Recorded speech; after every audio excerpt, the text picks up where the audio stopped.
Hey guys, it's the CineFiles here. Eric Cohen, producer and co-host. To my left is Andre Joseph, co-host, and to his left is Jeff Galashaw, co-host of the CineFiles and producer and main host of Unfinished Business. Today's episode is sort of the first of a two-parter. Sort of a continuation of an episode we did many years back. If you guys remember, we did a show called Rock and Roll Cinema.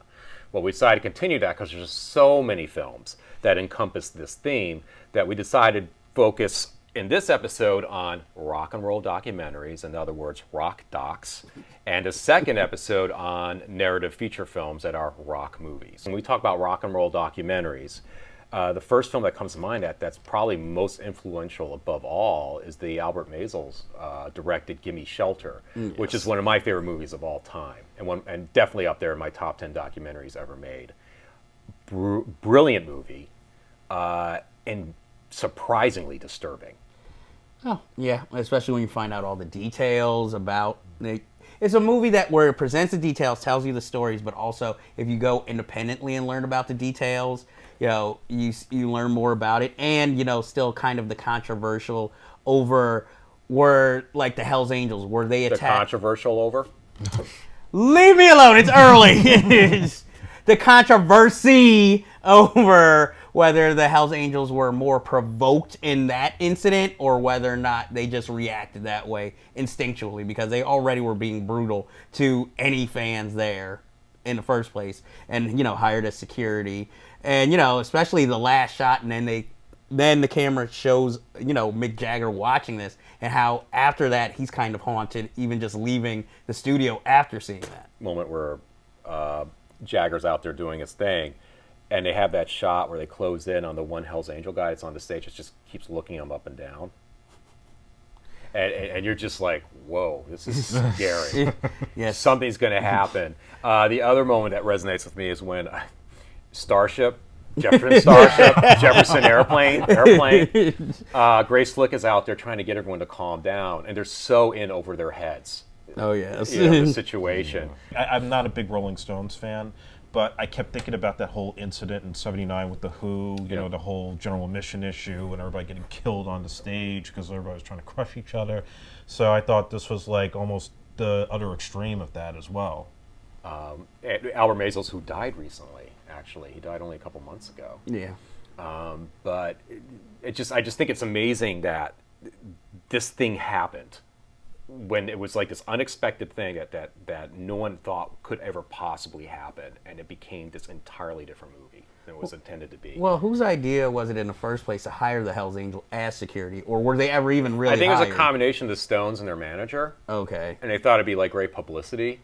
I loved all the stuff about like how they're trying to find a location to hold this concert, Right, or like because they wanted to be free, and nobody wanted them because there's no way we can handle this. It's a great piece of cinema, and I think also to add to what you said, it's probably one of the first times you saw a rock documentary that didn't feel sugar-coated. It didn't feel like it was trying to hide from the tragedies that went on at that time and all the craziness. It actually was like, this is what happened, and this is how big this band is at that time. That people, it was like a religion more so than just fandom. You had pseudo concert films that came out in the late 50s that were all about rock and roll, where you'd have like they would just like have Chuck Berry come out followed by what's his name, Bill Haley, all these like different like rockabilly rock and roll bands that were big in the 50s just like appear, do their thing, and then the next person would come on. In 1967, D.A. Pennebaker did a documentary on Bob Dylan, Don't Look Back. Oh, yes. Which it's really actually a very interesting documentary. He's on tour in England, I think. Yes. And it's interesting seeing how he interacts with the fans. It's also a bit of a time capsule into a period where this was sort of the beginning of bands going on tour in general. Yes, the Beatles were hot then. The Stones were gaining popularity, yet other bands as well, but I don't think you've got this kind of insight that was going on. You weren't as close to them, like actually hearing them talking in non-sound bites, for instance, or observing them in more, like, I remember it showed him like working on his song, typing them out on a typewriter, yelling at people to be quiet so he could focus. And not to, Gimme Shelter is a big, document to the band and the history of itself. But to me, if I had to pick one that maybe intrigued me more, I would say Don't Look Back is Interesting. Only because maybe I connect with the music of Bob Dylan more than I do the Rolling Stones. It's not putting Gimme Shelter down by any... Have you ever seen Bob Dylan in concert? No, and I haven't seen the Rolling Stones in concert either. Well, I've seen both. Excuse me. Oh, right, yes. Bob Dylan is a terrible concert performer.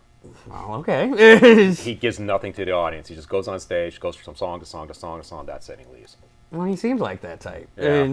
But I'm just He's saying... an asshole. I'm not interviews and stuff. He kind of comes across as a bit of a dick and Don't Look Back too. Exactly, that's what I was gonna say. So that would lead me to be more favorable. But I just like that even in the documentary, he just seems to be rebelling against the film's nature in of itself. I prefer Gimme Shelter because I think it's a benchmark in documentary cinema. Okay, I can see. It's not just a great rock doc; it's a great doc. Period. And I think that it captures something that was when I look to when people talk about what happened to that promise the 60s was supposed to the potential that it's all going to be free love, everyone's going to get along, it's all going to be communal, all that stuff, and I point to a couple of instances that changed that, and that's what happened at Altamont, the Manson family, Vietnam.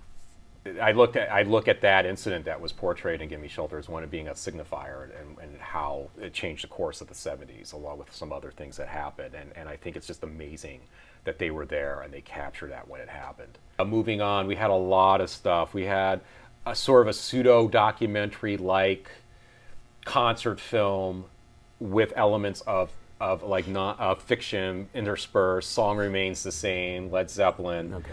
When I was a kid, I was obsessed with this movie. I was you're looking at a huge Led Zeppelin fan. I was a huge Led Zeppelin fan. I went through a headbanger phase when I was in middle school. Right, I was into Saxon.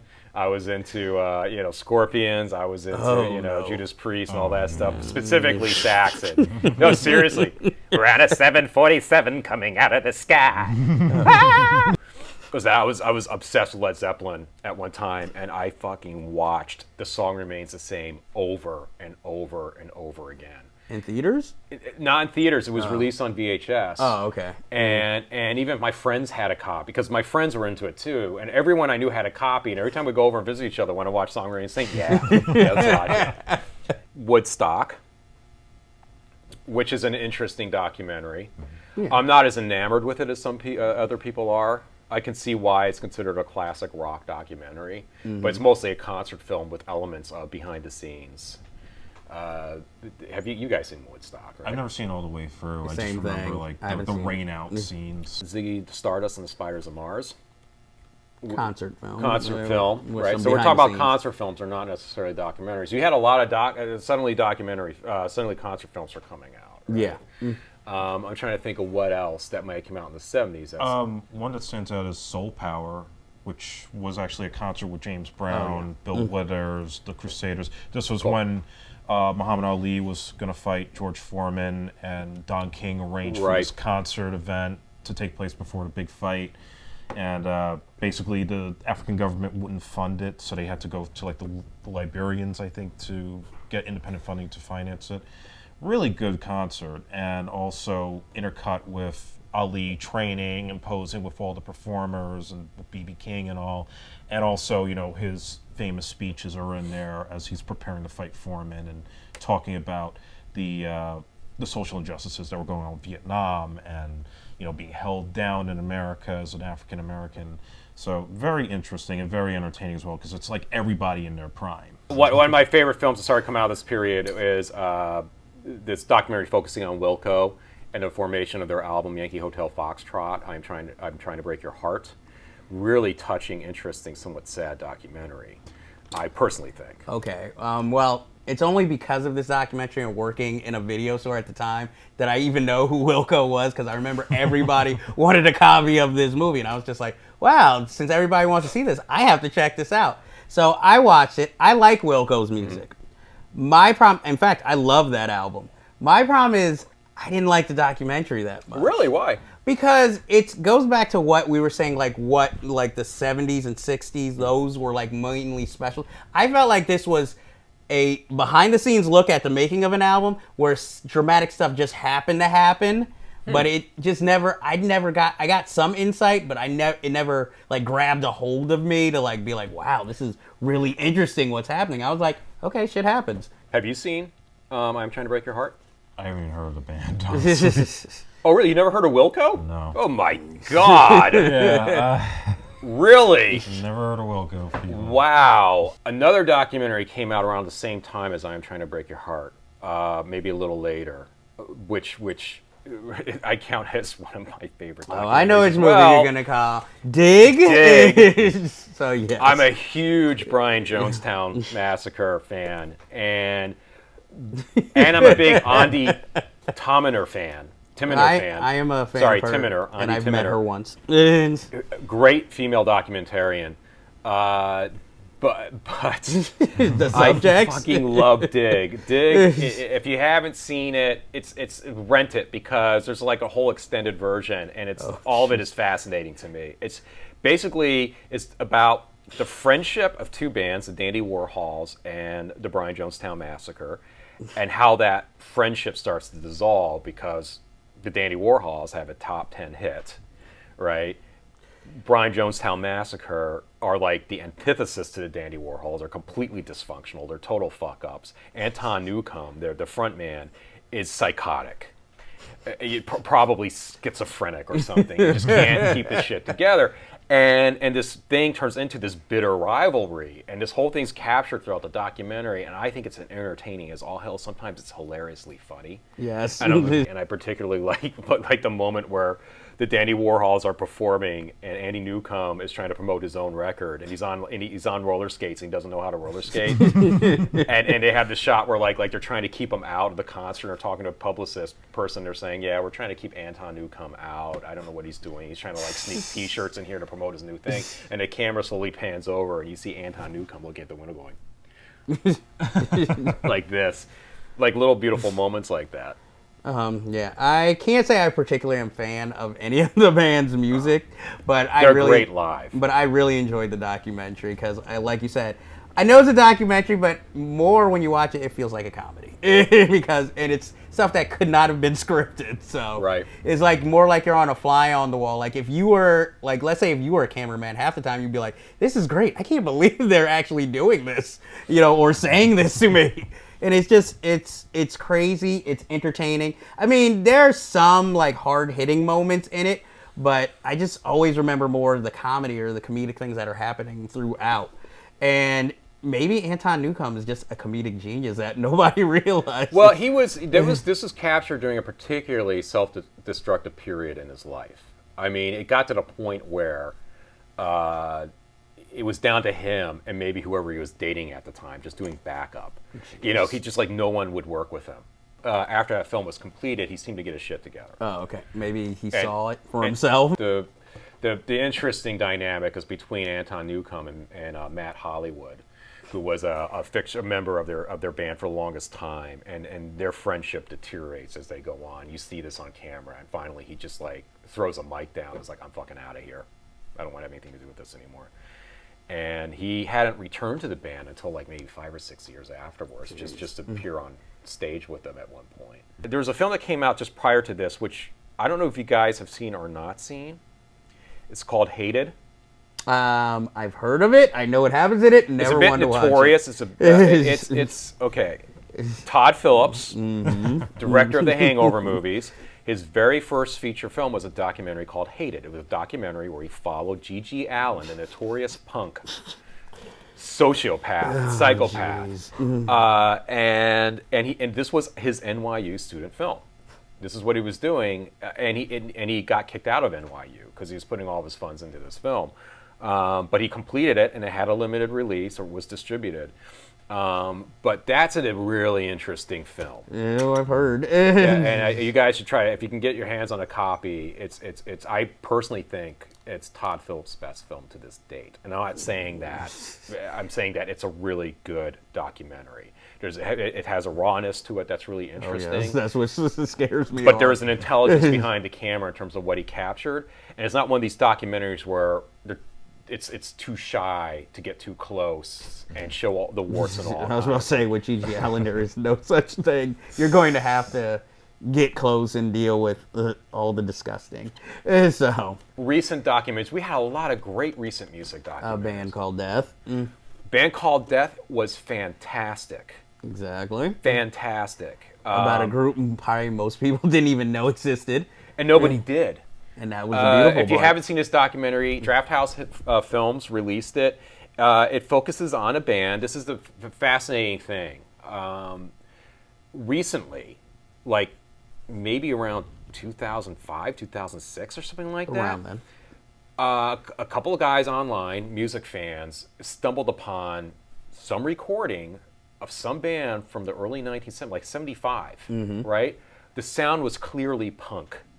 Punk before there was punk. And I'm not talking about like MC5 was the, when you listen to MC5, it sort of sounds like punk, it sort of sounds like hard rock, heavy metal, right? But they call that punk. Or even like the Stooges, right? No, this was most society. It sounded like punk. It sounded like Sex Pistols, right? This is the mind-blowing thing. The band was all African-American during a period from Detroit, during a period where Motown was big. Now, one of the principal players in rediscovering Death, who was in a band on his own, happened to recognize one of the voices, just suddenly, and he confronts his own father, and says, "Dad, is that your voice?"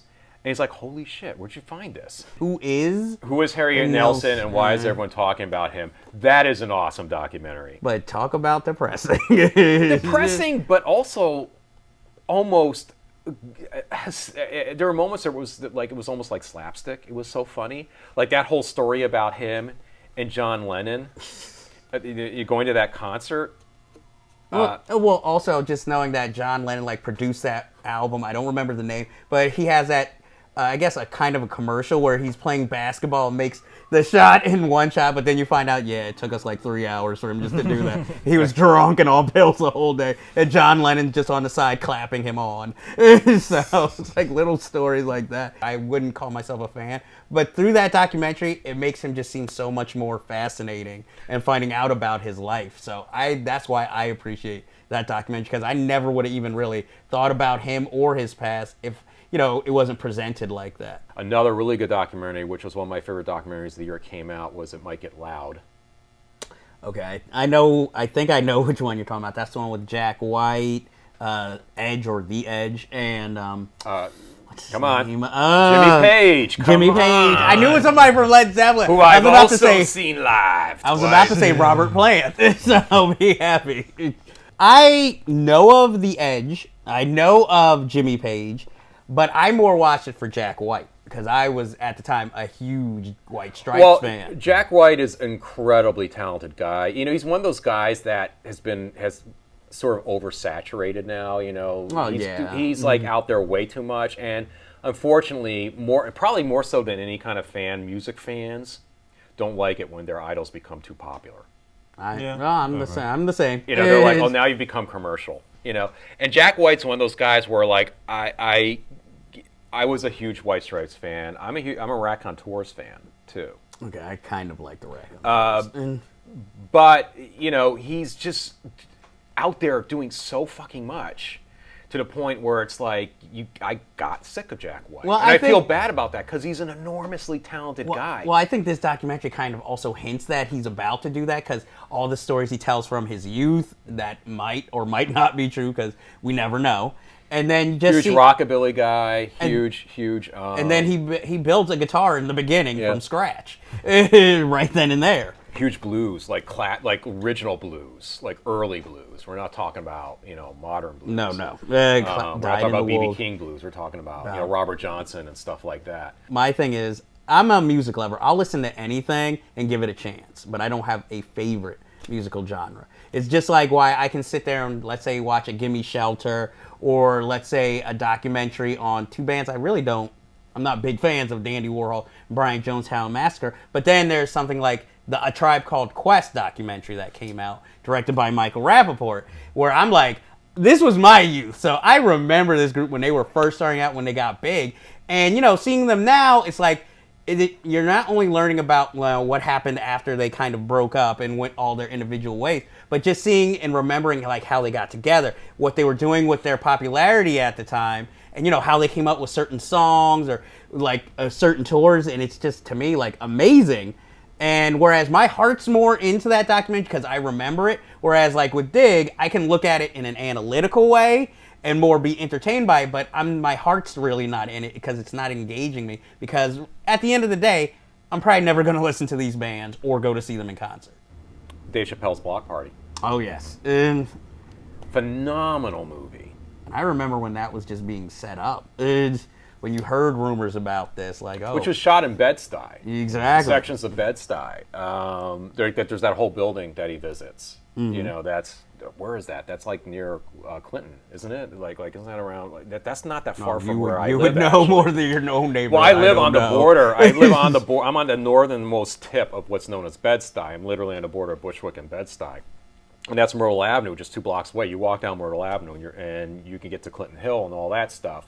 And I think that actual building, the strange building that has all the weird stained glass and all that stuff that he visits, is actually not that far from here. It's just like maybe 10 or 15 blocks. Well, see, what I liked about this concert film in particular is that it owes kind of a little debt to what I think they were trying to do with Watt-Sacks with Richard Pryor, even though the Richard Pryor scenes are more filmed after the concert has actually happened. Yeah. Here, this is him. You're seeing him set it up, kind of presenting it, and he does his, you see little comedic bits, and then you'd see the artist. And I guess at the time, since like you said, you weren't really that big a fan of some of the groups, but like one of the big things was not only that this block party was happening, but that it was the reunion of the Fugees, which that was a big hype. I'm not a huge Fugees fan, but I really admired the shit out of them. Yeah, exactly. But the whole thing was just that everybody thought they would never take the stage again together. So I think that was also, and it wasn't in beforehand, no one said about any of them performing. So then when he says, a miracle's happened, and then you see them all come on stage together, it's like just this, like almost as Andre was saying something before, it's almost like an orgasmic shot of them all reuniting, and you can just see the audience just like, oh my God, their minds have been completely blown. The punk singer. Oh, yes. That one, I had heard of Kathleen Hanna, and I remember Bikini Kill. I'm a Bikini Kill fan. But, I didn't know exactly all the history of it. I knew the whole Riot Girl stuff and all that. But I guess what shocked me was that just the little facts, because I mean, in my mind, the biggest thing I remember about Kathleen Hanna is that Courtney Love once punched her in the face. That's really all I remember about her. But I remember her music, and then just seeing like all the things she's trying to do, all like the artistic projects, like what happened after Bikini Kill. Even Le Tigre, I think, is the group. Yeah, Le Tigre was her band before she contracted that disease. Yeah, Lyme disease. And the thing that really shocked me is that she's married to one of my favorite people in rock, Adam Horowitz of the Beastie Boys, which I never knew. Not sure, if you're not a fan of Bikini Kill, it doesn't matter. In itself, it works without having to be a fan. A compelling story. It's a compelling story. Because towards the end, she contracts Lyme disease and she disappeared. No one knew what happened to her. She just kind of like laid low. And she's trying to make a comeback now. I see her name attached to new projects and stuff like that. Sometimes I'll get dragged into it, like Metallica's some kind of monster. I have a lot of friends who are huge Metallica fans, and I had no interest in seeing it, but I watched it at a friend's house, and I was actually kind of interested in the story. Which is a very good documentary. Yes. Yeah, I mean, not just... I'm glad you brought that up. Not just making it the album, but also, like, sort of drama that was going on at the time. Like, James Hetfield was considering retirement to live a normal life, and they got into the whole controversy with Napster and the whole, how that was affecting their image at the time because it was so rebellious, but now the fans were sort of turning against them because of it. So that was an interesting one that was out of my comfort zone for me that I thought was like very unique. Which was a very popular movie, by the way. When it came out. It was very well recognized, talked about. A lot of people had seen it. When the rare, rock documentaries don't usually do well Yeah, no, not that successful as that one was. You know, that's why they tend to get limited releases, but every now and then you have one that's like gets talked about a lot, and that was one of them. Decline of Western Civilization, parts 1 and 2. I've only seen part 2. I haven't seen part 1. I saw the Metal Gears one. Penelope's Furious, yes. Yes. Both versions. One focuses on punk, the other one focuses on I didn't see heavy the one metal. that focused on punk. The Metal Gears, I can tell you, is just, that's very sad. I mean, you see Ozzy Osbourne when he could have kind of spoke clear enough, you know, before, I guess, you know, before he really just became unintelligible when he spoke. And, you know, you see him, like, making breakfast, but then you see all these, like, you see some stars, like, you see, I forgot the guy from Kids in bed with all these women around him as he's being interviewed from the bed and commenting. But then you see all these stars who didn't make it, and you just see the, like, sad decline as they kind of realize they're not making it. And one guy I remember, he's at his mother. His mother's watching him as he's floating in the pool with a bottle. And, you know, he's talking about, like, oh, you know, how we have all this success and all that, but he seems miserable, and she's afraid for his life as he's floating in it. It's just like, whenever I think of that movie, that's the one scene that always sticks with me from that movie. You brought up Courtney Love earlier. How could we not mention Kurt and Courtney? Yeah. Which is a really watchable documentary. It is, but you're verges on sleazy. Exactly. And that's why and I didn't mention it, because it also really depends. Do you believe? What do you believe? So that's why I've seen it. I don't have really an official opinion on the subject matter, but I'll say it is a watchable documentary. But you do feel dirty watching it. I'll say one documentary that kind of made me a little sad. It's the only one I've seen in the theaters, and it was Michael Jackson's "This Is It." Okay. Oh, see, I haven't seen that. I've seen that. Well, yeah. I mean, it really. They had to sugarcoat it, obviously, because his health was getting worse as they were preparing for his concert at the Staples Center at the O2 Arena.